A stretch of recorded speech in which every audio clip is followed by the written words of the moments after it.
Hi, welcome to the latest installment of the CalArts Aesthetics and Politics lecture series. I'm Michael Young. I teach in the School of Critical Studies at CalArts. This semester-long lecture series is focused on the topic of documents and cultural memory.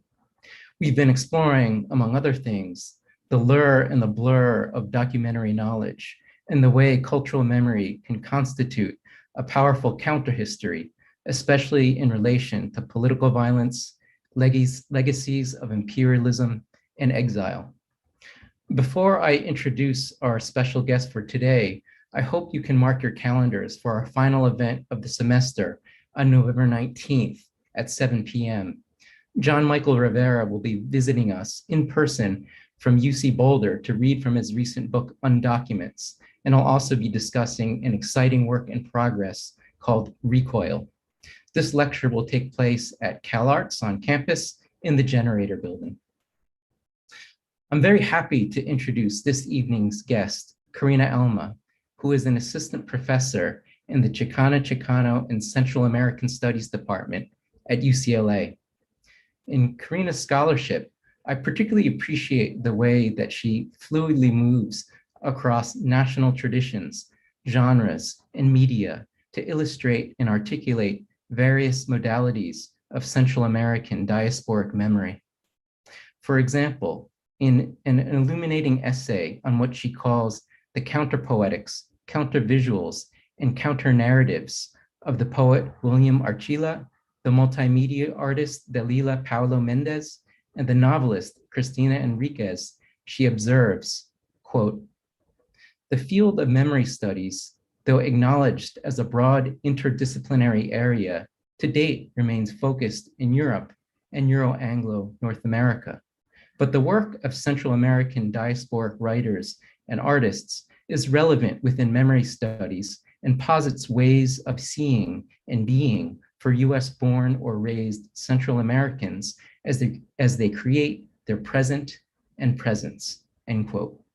Karina will be presenting a talk for us called Memory, Coherence, and Rupture, US Central American Subject Formations, which will be followed by a short Q&A session. Let's extend a warm virtual welcome to Karina Alma. Hello, Michael. Thank you for the invitation. I'm going to go ahead and share screen. Oops, not yet. Sorry about that.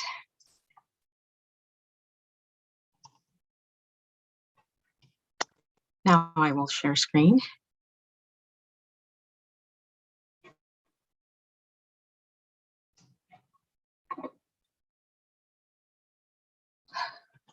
Okay.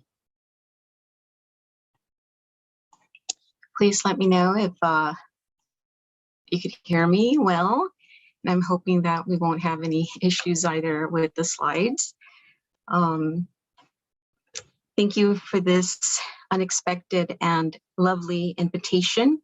I'm happy to be here. The title of my talk is Memory, Coherence, and Rupture, U.S. Central American Subject Formations. For this talk, I intersect various frames to consider subject formations of Central Americans from the diaspora of the global North. I'm sorry, I'm really concerned right now whether you could see these slides well. And, okay, all right, well, I'll just keep going. Of the global North, the first frame is memory coherence as it relates to my second frame, historical rupture as another lens to interpret social dislocations that massively disrupt organized social life. My third frame is what I refer to as language trauma, informed by Chicana theorist Gloria Anzaldua's linguistic terrorism, as when a speaker's language practices are used to devalue the speaker and then also their community. I centralize language in context to memory coherence and rupture to closely examine three Central American texts. The writers I'm highlighting share in their acts of writing phonetically to reflect on and expose the relationship between disempowerment and empowerment through a language that is orally, but also visually marked foreign from English as the normative or the ideal. I begin with my own participant observations as a member of this same linguistic community and in hermeneutic practice drawn from my own language embodiment. I posit that diasporic Central Americans are positioned in the global North as incoherent subjects by being immigrant, often undocumented, in a time of violent xenophobia, and whose memory and narrative coherence is denied through assimilative silence from within and without. The goal is not to essentialize U.S. Central Americans as a monolithic subject formation, but to acknowledge some of the struggles they face as depicted in the work of Salvadoran scholar Clelia O. Rodriguez, U.S. Guatemalan Colombian poet Melissa Losado Oliva, and U.S. Guatemalan author Omar S. Castaneda. So deeper dive into my methods. Social psychologists and psychopathologists define memory coherence through narration, specifically as an autobiographical narrative that, quote, makes sense to a naive listener, not just in terms of understanding when, where, and what event took place, but also with respect to understanding the meaning of that event to the narrator, end quote. Psychologists find that coherent narrators will be more positively socially evaluated by listeners as compared to incoherent narrators. The more coherent the narration, the more the listener evaluates the narrator as trustworthy, believable, and even likable. As anyone who has read I, Rigoberta Menchú, An Indian Woman in Guatemala knows, autobiographical narratives that narrate trauma are often complex to read. Trauma appears to disorganize the text by the missing guidepost of context, chronology, and theme. However, Rigoberta Menchú Tum, Quiche Maya human rights activist and Nobel Peace Prize laureate, her book is worthwhile, and for U.S. Central Americanists, remains a touchstone for an embodied Maya voice of feminist resistance, not only in Guatemala, but representing all of the isthmus. Social psychologists believe part of the reason why incoherence elicits a negative response is because it requires more attention and concentration on the part of the listener. In other words, it requires a type of ethical investment and social relation that not all listeners want to make, especially if it challenges their stance on immigration, their views on Central America, possibly the realization that they know nothing regarding the isthmus, and if it challenges the economic growth and political might of the global North that continues to build poverty in the global South. It seems common sense to state what, to me, or anyone who has worked with refugee and asylum-seeking people, know that trauma influences how a story is told. If it is a, quote, story that is convoluted and has inconsistent timeline, which can make eliciting a clear history incomprehensible. In fact, asylum seekers are often denied asylum because, quote, an inconsistent story or inability to recall specific memories is often considered by immigration systems to indicate poor credibility, despite this link between trauma and memory deficit. While the immigration system expects asylum seekers to defy their trauma to tell a neat, linear, and legible story, I wonder how memory incoherence as a generalized experience within Central American diasporas inform prior and current 1.5 second and third generations in the US. Growing up and not understanding the when, where, and what of their lives because of shattered family narratives, meaning memory coherence or silence. The pervasive silences, according to Salvadoran American immigration researcher Lacey Abrego, must also be honored, Since these are meant to protect the psyches of those who have experienced trauma and as a means to protect their loved ones from the brutality and chaos that Central American immigrants experienced pre and post-Civil War in Central American countries, in Mexico, and in the United States. Yet I can't help but think of Black feminist theorist Audre Lorde's words, "Of what had I ever been afraid while I planned someday to speak or waited for someone else's words?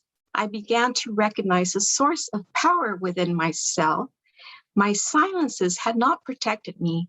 Your silence will not protect you." Where would we be without the courageous willingness of Central American torture survivors to tell their stories during the period of civil wars in Central America? Their unconceivable testimonies were vital in the Central American sanctuary movement to bring visibility to the human rights abuses being perpetrated, and as military states were being funded by the United States as a fight against communism. Through their embodied telling, we remembered our humanity and began to grasp the unimaginable and incomprehensible experiences of our loved ones during the civil wars in El Salvador, Guatemala, and Nicaragua, and their trek to the United States. During this timeline, 330,000 people were killed in the Isthmus because of war. The civil wars internally displaced close to 3 million people, while over 2.5 million left the country in search for life. Though Honduras is never considered during this timeline, it served as a training ground for the School of the Americas, a U.S. military special training force on torture. Yet Honduras was also a country of refuge for Salvadorans. Honduras was also impacted by war and the subsequent neoliberalism that continues to push out immigrants to increasing poverty and violence. We are most familiar with this Central America, since the current U.S. diaspora has emerged during this timeline. Our current U.S.-born or raised generations were born out of this interplay between loss and displacement and migration and hope.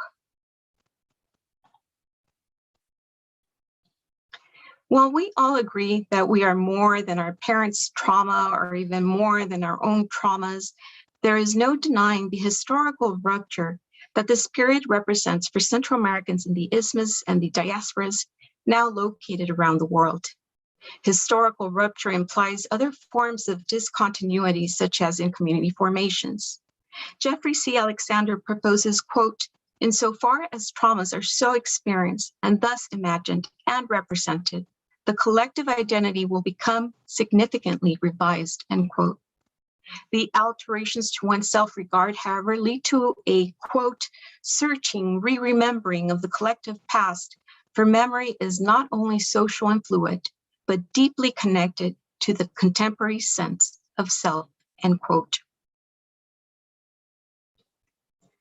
My own work and the work of other U.S. Central Americanists show a concern with cultural, social, and historical memory.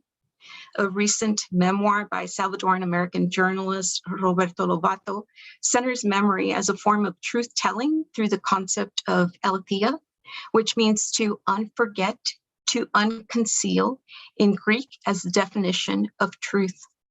However, U.S.-based immigrant 1.5 and second generation Central Americans have a love-hate relationship to remembering and forgetting because it hurts to remember and it hurts to forget.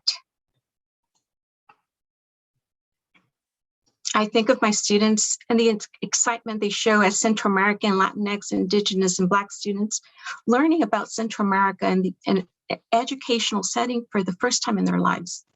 For many of them, taking my classes includes talking with their parents about these untold histories and silences.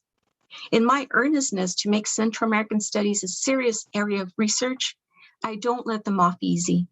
If they want to know about Central America, then we start with colonization. As we traverse decade to decade, century to century, civil war to civil war, corrupt government to one more U.S. occupation and intervention, the lightness of being on that first day of class is weighed down by the memory of historical injustice.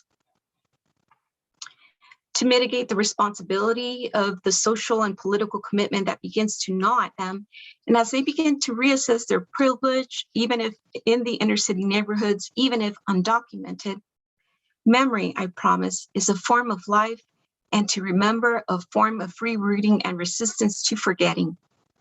As I have proposed in my prior research, cultural memories aid generations in the diaspora in realizing themselves as ontologically whole by connecting past or prior geographies and histories to create their present and presence.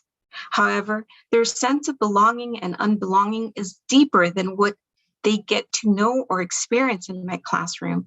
Their essays ask whether they are Honduran or Guatemalan enough.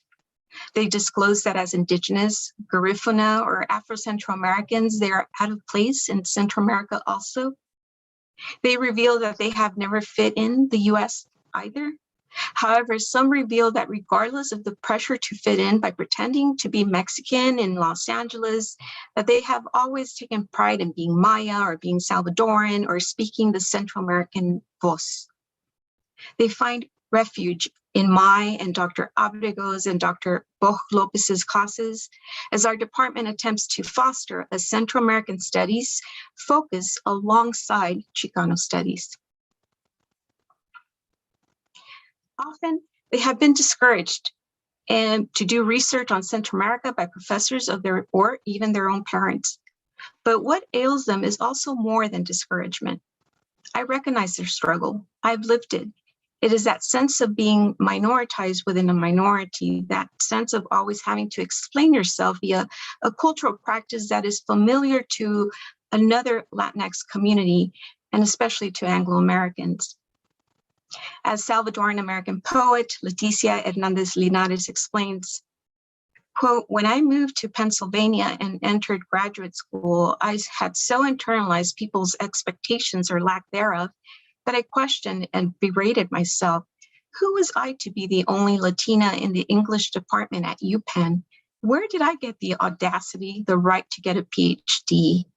These questions were ridiculous, but Philadelphia street encounters presented me with the daily questions about what I was: Spanish, Indigenous, born, something. A neighbor reading the inscription below a map of El Salvador, Central America on my wall asked if I was from El Salvadorca or El Salvador, California. The Central American presence in the United States is not new. We've been scripted as gang members, raped women, greedy immigrants, irresponsible parents, and so forth. Some of us have felt ourselves to be incomprehensible subjects, deterritorialized, grappling with fitting in by assimilating and acculturating, and in doing so, adding one more layer of silence and cultural forgetting. It doesn't have to be that way, I assure my students. You can honor your accents, your voice. The concept of full assimilation is a myth anyway. However, even within my own Central American academic circles, we often tell one another, make yourself legible to them. But who is the them? The university administration, the editors of presses, those who don't have a clue where Central America is, and the distinctions between a Mosquito person from Nicaragua or a Creole from Belize, or a Salvadoran immigrant woman from Western El Salvador. However, and speaking for myself, that sense of being lost in translation as an ontologized trauma and silence, or other symptoms such as denial of one's heritage or origins. In fact, I am only speaking for myself. While assimilation to English appears as the remedy, as the following works show, this does not resolve, but actually heighten memory or narrative incoherence for Central Americans residing in the global North. So I begin with, I'm going to begin close reading now, and I will begin with Clelia O. Rodriguez. And I've titled this On Central American Devaluation in Academia. Clelia O. Rodriguez wonders, quote, is it even possible to find adequate words in a language that I have had to learn to survive, end quote. Highlighting the tension of existing between languages considered or treated as unequal. Born and raised in El Salvador from a rural background, Rodriguez identifies as an immigrant of color and a mother. Her book, Decolonizing Academia, Poverty, Oppression, and Pain, is a poetic manifesto that speaks back to academia from her subject position as an immigrant professor in Canada, whose work continues to be devaluated. Like the poet and novelist whose work I will close read in the next sections, Rodriguez feels her marginalization through language and its association to recognition or the different contexts in which she is or is not acknowledged.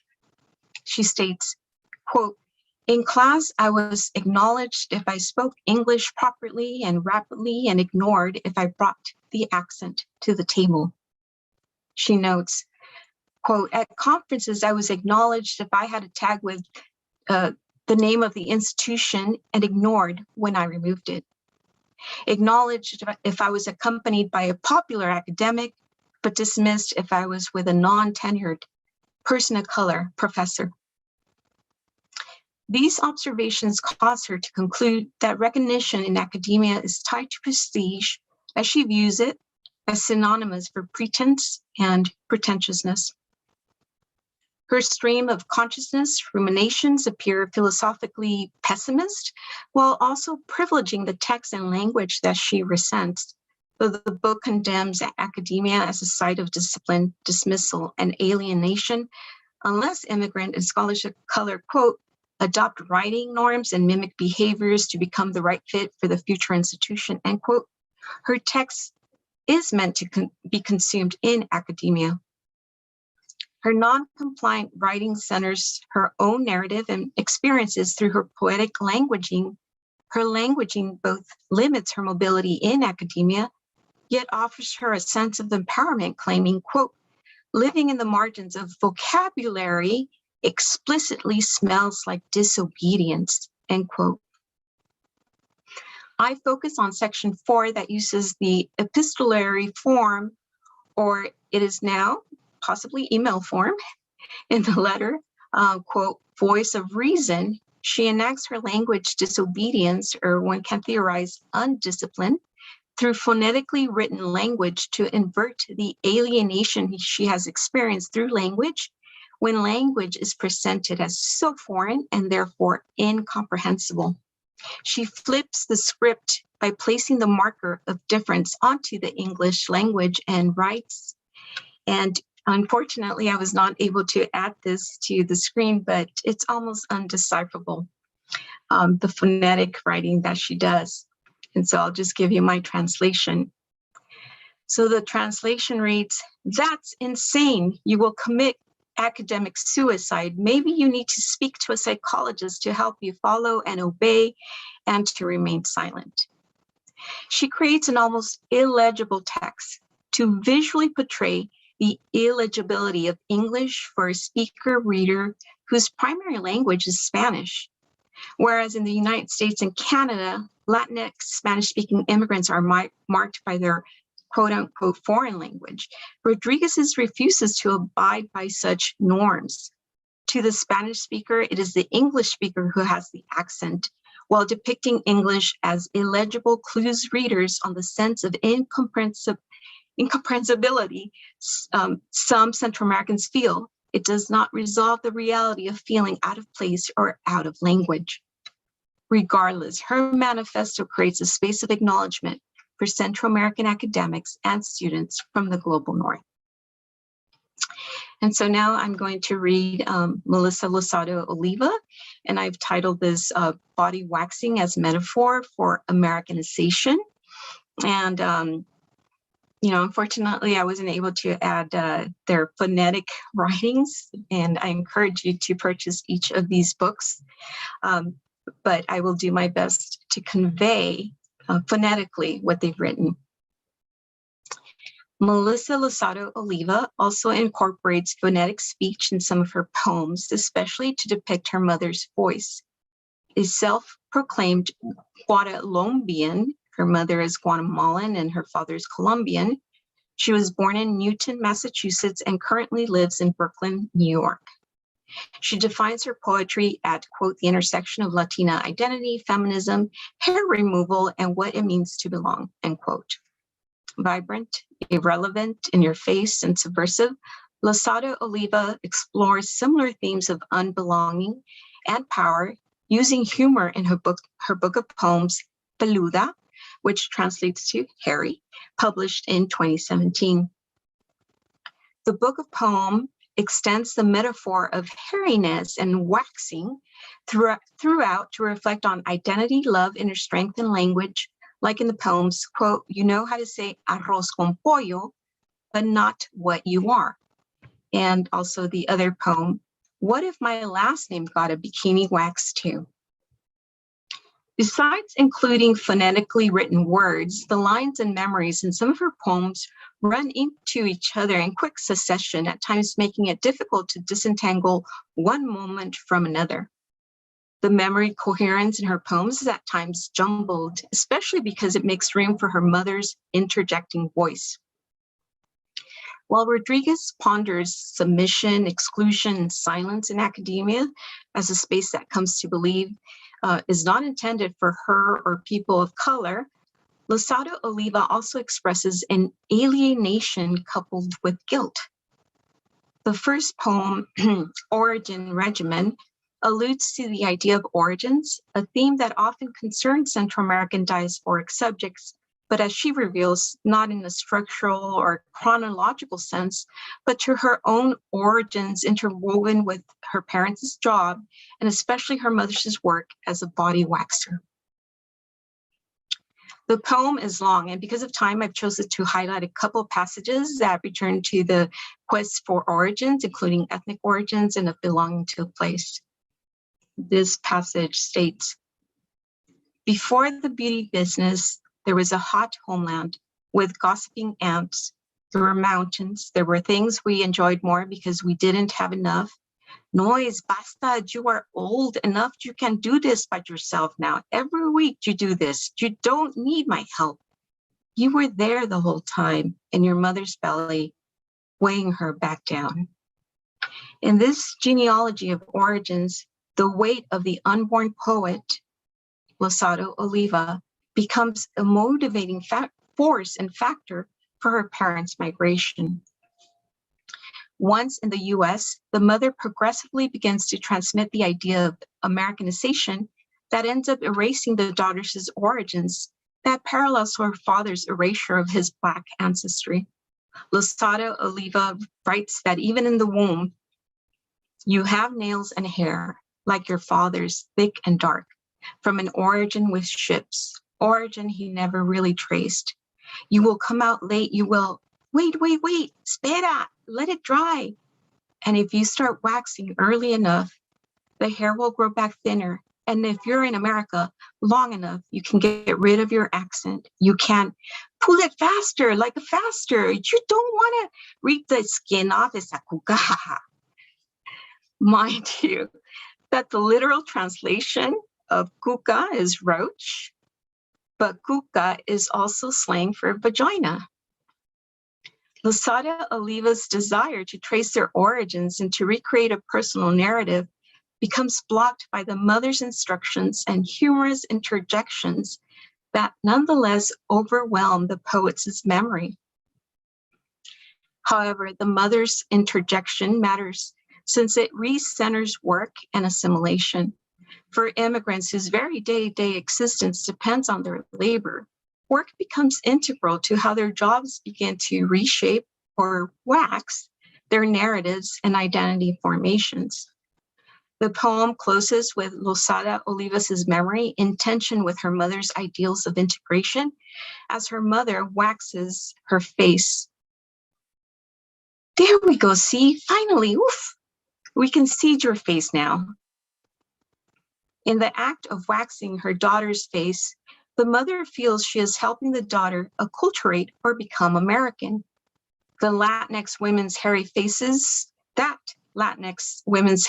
should be waxed, like affluent vaginas to be seen, especially as American is an odd idea. that nonetheless points the question of legibility and becoming like Americans.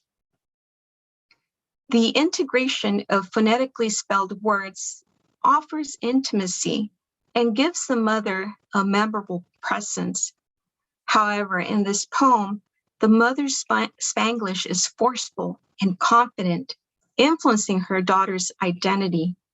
One gets the sense that if her mother's words are written phonetically, it is because of the power they hold in shaping or waxing her daughter's sense of self. Oops, sorry. Okay, and then my last reading is of Omar as Castaneda, and I've titled it Loss of Memory as a Form of Death. I close by examining Omar Sigfrido Castaneda's short story, On the Way Out, which is also the title of the first section in his book, Remembering to Say Mouth or Face.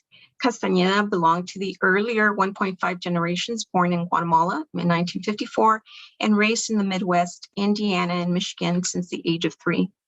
A brilliant writer, he received several prestigious awards, including a Pulitzer Prize nomination. He passed in 1997 of questionable circumstances, making On the Way Out foreboding. On the Way Out could easily have been included in the second section titled Crossing the Border, given the story's themes on assimilation, language, emotional and physical trauma, and the male protagonist's salvation through his mother and daughter. Though a topical reading of his work might define it as sexist, especially because of its lewdness, these elements represent the demons that the protagonist's mother believes must be exorcised from her son, Hermanegui Hernandez. Her languaging, strongly Spanish accented English and privileged use of double entendres in Spanish, is what ultimately saves the son from total self-erasure. Where English-speaking male and female subjects in the story emasculate Herman, his mother reawakens his sense of wholeness and personhood. I posit that On the Way Out is equally about Herman and his mother's languaging, a difference that the author signals by positioning the loss of meaning in translation from Spanish to English, and by highlighting her voice by writing her words phonetically. The story begins with a line, quote, "Long before I am supposed to die, I learned all there is to learn about swearing from my mother," end quote. Swearing offers an entry point into the story while centralizing the themes of being unintelligible in English. Herman, or Herman, as a first-person narrator reveals, she slams the door against her side as she struggles in with groceries, and it's hijo de la gran perica. In Spanish, it's deliberately goofy. Son of the great grand parrot. In English, it is preposterous. It has no hint of several puns. In English, my mother sounds like something gone awry. Perica, or parrot, is also a euphemism for penis, which is why the author notes the loss of several puns when the idiom is translated from Spanish to English. While his mother makes sense in Spanish, she is out of place in English. Herman, however, wants to exemplify belonging in the United States. He serves in the Air Force, but becomes discharged as the story progresses. His painful memories involve assimilating. His conflict is due to his decisions, but as these are shaped by his idea of what being American is, and more pertinently, to a type of discourse. Quote, "I'm gone for years in the service because I get this lady pregnant and I want to do the right thing. Fuck," my mother says, fuck, but I go. I get out of high school, I get married, I join the Air Force. I want my life to sound like English, American English. While he wants to be like American English, the constant person in his life is his mother, who clearly sounds and articulates herself differently. This point is stressed by Castaneda's decision to write her difference by writing her phonetically. Though unhappy in his marriage, he remains married since, quote, "America has nuclear families," end quote. Their nuclear family includes their little daughter, Anne. They are also pregnant with twins. Since the wife represents the promise of fitting in, thus proving his Americanness, the moment of spousal betrayal represents for Herman a dejection from belonging. After a painful encounter through which they both profess to want a, quote, normal life, Herman remembers a litany of memories of abuse as a child by other children. He thinks, I grew up getting the shit beat out of me because I was a wetback spick. I had boys tie me up in trees and spit in my face because I spoke Spanish. I wanted to go to school and not have the entire class laugh and throw things because of the teacher's inability to pronounce my name. I wanted people to say Hernandez, Hernandez, with a straight face. I wanted to have an end to names like hernia, hernuts, hernia days, wetback, speak, spickish. His memories reveal an internalization of language shame and language trauma when he states, I had, suggesting also that he has become a masochist yearning for freedom and agency, but not moving towards it. The marriage disintegrates. The wife terminates their pregnancy and leaves with their daughter.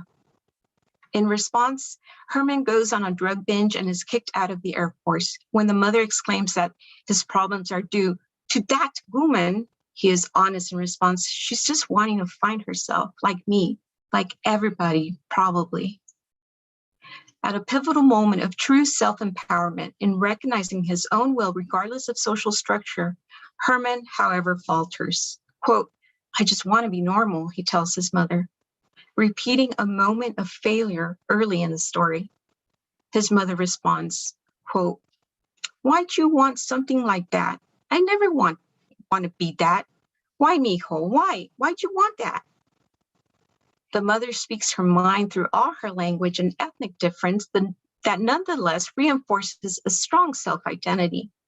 His mother is content with who she is and understands that being normal in the U.S. means trying to become American as an idea, something she's not striving for. Herman overdoses and ends up comatose in the hospital. Little by little, he regains consciousness, though he is unable to move or speak. His mother literally begins to direct his perspective as she props him on the bed and situates his head and therefore his gaze. On the day his mother brings his daughter to see him, he recounts, quote, my mother moves my head from side to side. Anne is standing by the door, which opens shortly after my mother lets go of my head. Anne is beautiful, tall for a 7-year-old. She keeps staring at me. It allows me to really see her. Herman begins to awaken to his own reflection and thinks, her skin is dark with Hispanic blood. Her hair has my blackness and is straight like mine. She has thick lips and a broad face of the Ladino, much more than I do. She looks more Guatemalan than I do, pretty, dark, modest, carrying everything with comfort that I have fought against. Her eyes have small blossoms of twin lights. The daughter becomes a mirror for Herman, through which he can recuperate his own sense of heritage, and see it for its beauty. He sees in his daughter's eyes a lineage and memory that conjures the Maya hero twins of the Popol Vuh as twin lights, present even through centuries of attempted genocide against Maya people. Herman had been ashamed of his own reflection, but how, when these are the same features that he shares with his daughter? Herman uncovers this knowledge about himself and realizes that he had hated everything that his own daughter embodies in her innocence and striking beauty. At that realization, his consciousness inhabits his body as a type of rebirth when Anne says, Daddy. And Herman's mind and body reconnect. He describes it as, something snaps inside my heart. I believe for a moment that I'm hemorrhaging and the pain in my body is excruciating. Suddenly I understand that my mind has come back. My body is a coil of shattered pieces, each screaming out in its own anguish, each begging for relief. Herman can no longer live dead alive. He must face the pain that life brings, especially when being honest with himself and others. Pain cannot be escaped through drugs or avoided by becoming someone else, especially an unachievable ideal that called for a betrayal against the self. Up until Herman's awakening by his daughter, he had lived an inarticulate life. It did not matter that he could manipulate others through his words when he wanted to, or that he could speak falsities to avoid painful truths. His healing begins with him having begun to gain self-recognition and memory, signified especially by the intertextuality with the Popol Vuh. In terms of the story's narrative structure, the style fluidly shifts to magical realism as it connects Herman's healing to his mother's home through his mother's sculptures, and she sculptures this using the language trauma. She sculpts these incredible, it's described to you as these incredible pieces, but depicted through material form. Once home, Herman sees that his mother has inundated her house with massive sculptures of amorphous creatures, which he calls, quote, her magic realist characters, end quote. The mother explains that these are my Spanish for you. These are your Spanish. These saved your life. At his disbelief that the sculptures have saved his life, the mother insists that she sculpted these beings to wrestle with his demons. She reveals, I worked from these things that were in you for so many years, like any moths, they are the lives inside you. I take them, my very hands, I find them over your body, and then I come home and make these things. In fact, there were instances when Herman was in the hospital that his mother covered his face with a sheet and stood on his bed. The reader now understands that in that moment, she was probably pulling out one of his demons, though he believed it was due to her modesty while she adjusted the posters that she had taped to the ceiling. He sees that all the sculptures are composed of parts of creatures in struggle. He describes some elements as symbols of love, like shiny discs, iridescent wings, crystals. Herman observes, the last is partly hominid, the chest up. It isn't until I look closer that I see that the legs and part of the belly are composed of alligators, monsters, crowds of boys, storm clouds, the Guatemalan flag, corpses, a calabash like a soccer ball among ghostly players, two boys with heads like the sun and moon. Part of the narrative of the hero twins of the Popol Vuh is that they fight and win the demon gods in the underworld. However, this passage and sculpture also alludes to his wife's terminated pregnancy and his sense of loss. The fact that the, quote, crowds of boys are juxtaposed between monsters and storm clouds matters since the memory of his male white classmates had continued to shape and emasculate Herman for being different, for being a racial other, and for speaking Spanish. The story ends with Herman in self-reflection, but also with him speaking like his mother, repeating one of her familiar expressions, Jesu chorizo. He admits as he wonders if his relationship with his daughter will ever be healed and whether he will ever change enough to, quote, not shame my mother. His self-questioning is promising since he is now acting as a subject self-aware of his actions and, just as importantly, considering his loved ones. His willingness to use his mother's words are also important because in translation, Jesu sausage does not make sense, even though it's a form of saying OMG. But Herman is now willing not to fit in to the English language. In this example, Herman begins to find meaning in his incoherence. And I'm wondering how we're doing on time.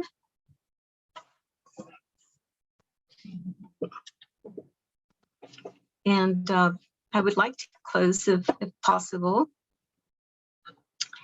So in closing, I chose to focus on the subject formation signified through diasporic Central American literature, but as these represent the embodiments of the authors, while the poetry is clearly written from a female Central American and hyphenated American perspective, Castaneda's text is fictional, yet alludes to his own experiences as a Central American man. Like Rodriguez, the author felt marginalized or quote unquote muzzled in his literature department at Western Washington University. In an autobiographical essay titled, quote, Guatemalan Macho Oratory, he explains, quote, "This country is dominated by speaking styles that have a distaste and rejection of many Latino modes of speaking. I know that it sometimes rejects my Guatemalan familial-centric style of speech. In the end, I am left feeling compromised in nearly every interaction.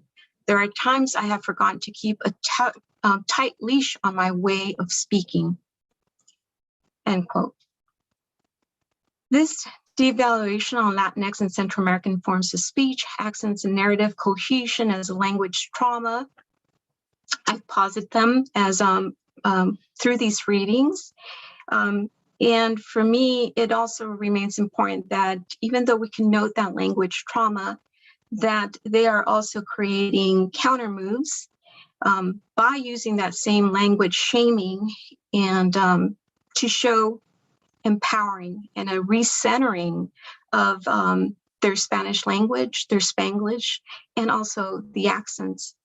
Language trauma can easily be called languageism as a form of linguistic racism, or as Castaneda states, quote, "Not until Standard American is as easily and automatically considered an accent as other accents will there be only affected acceptance or intellectual curiosity or academic exploitation of difference." And so as we come to the end of my talk, and I just want to thank you so much for your patience and for the invitation. Thank you.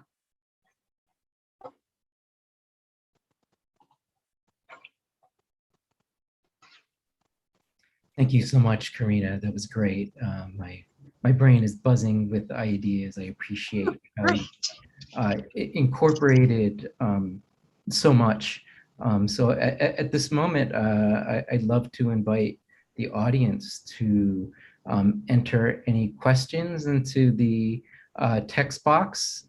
There is a little bit of a time lag, so we will wait and make sure that you will be heard if you do want to ask Karina any questions. For now, just to make sure that I can account for any time lag, I'll just say that I appreciated so many things, so many connections. For example, connecting memory studies with critical university studies, in the way that you both talked about your own teaching experiences and your students, to, of course, talking about decolonizing academia, but also on the level of kind of linguistic practice. I found it so exciting, since I also teach in the MFA writing program. I was fascinated with the phonetic writing and how the kind of creative use of this non-normative languaging. To me, that was so exciting. I'm definitely going to look at the books that you've been studying, and yeah, just I was really struck with the idea of language disobedience as a rejoinder, as a kind of antidote to linguistic terrorism that you mentioned in the beginning from Ansel-Dua, and then the kind of languagism which polices language practices in oppressive and pernicious ways. So I guess if I could turn that into a question, I'm just curious if you can talk more about phonetic writing and the many different types of phonetic writing, and are there other examples that you encountered in your research that you also find exciting? Yes, I have encountered other examples, and this is by the poet Janelle Pineda, and Lineage of Rain is her book of poems. I believe it just came out either this year or last year. And she also includes phonetic writing. And so I found it fascinating that here you have diasporic Central American writers really just deploying this phonetic type of writing to try and captivate the authenticity of the voice and give it its own space. So I don't, my initial like gut reaction to phonetic writing was, as anytime we watch a TV program or something and someone sounds, like they're putting on an accent, there's something about it that I want to reject. But then I was fascinated by how they were doing it through disobedience, right? How they were doing it in order to kind of put it back, reflected back onto the normative and ideal. And I found that just empowering and also just fascinating. And which then led me to think about the way that so many of us Central Americans are concerned with whether we're legible or not, whether we're coherent in our speech, and then also feel, as Castaneda states, compromised almost in every situation. So it's fascinating. Yeah, absolutely. And I was also thinking about, just because a lot of my research is in experimental poetics and poetry, that there are differential expectations. White avant-gardists will kind of create incoherent kind of experimental writing, and that is deemed like prestigious, or sort of like kind of high art writing, when there are different expectations, regarding people's subject positions. Mm-hmm. Yes, definitely. So I urge you to pick up those books and to look at those passages. I should have just like left out all the other slides and just centered their phonetic words, but yeah, it was great. So there is a question coming in. I'll read it out loud. Karina, thank you so much for this beautiful talk. Related to Michael's question, could you talk a bit more about interdisciplinary practice in your research, how other disciplines beyond literature, i.e. psychology, sociology, spirituality, and others inform your research? Yeah, great question. Yeah, thank you for that question. I think that I was intrigued by the trauma. One thing about just the topics of research and the literature that we read is that there's a lot of trauma there. However, in treating trauma, I don't want to replicate the trauma itself. And I will not go into great length to describe something horrific that happened to someone that just replicates the trauma. In a classroom, if I show a documentary in which they will show certain things that are triggers, I do give those warnings. I think we need to do that for each other. But in thinking about trauma, I also wanted to think beyond kind of those narratives of trauma-based type of literature, and begin to think about like other ways in which trauma plays out. And one of them is through memory coherence. And so this was also it allowed me to step away so much from memory studies, which I love, and to think about it in through like a different lens, while still connected to, of course, those memories that we pass down and so forth. I have read a lot of literature on silence and those disrupted narratives that aren't passed down because of silence, because of trauma and so forth. But then I was also fascinated by the idea that regardless of the coherence in speech acts or in text and so forth, that certain writers insist on, regardless, on telling the story, even if it doesn't make sense, even if it's incoherent. And in fact, if you take the time and invest as a listener or as a reader, the time to explore it, to find its coherence, then I think that there's something much more to it. There is a value to it that's already implicit, but our tendency is to want to reject it because of that extra labor that we have to do. As the psychopsychologist and psychologists in their studies, and it was like over and over and over again, as I saw this material, it was like, wow. One of them was titled, and I included the title of "I Like You Better If You're Coherent." That was so funny. But yes, okay. It's like if you're incoherent, that's troubling. But then it also implies a social relation, and so then it's like, I'm not going to invest this time to actually figure out what you need or what you're saying. Yeah.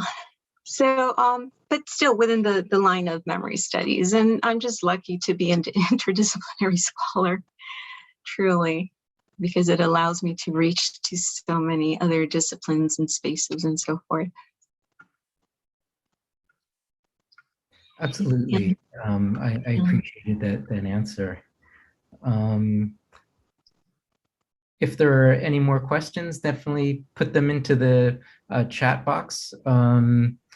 I do have a question that surrounding a term that was struck by unforget, and it made me think about how it might be maybe not so productive to think about memory and forgetting as just as a binary, as these two things, and like obviously privileging remembering over forgetting. So I like how that term unforget, it starts to expand our language for how we kind of think about things that are not so neat as forgetting good, remembering, forgetting bad, remembering good. And I've just been thinking about these issues recently, just because in my poetry workshop, the issue of a poetry of witness came up. So I was talking a little bit about that Carolyn Forche anthology, Against Forgetting.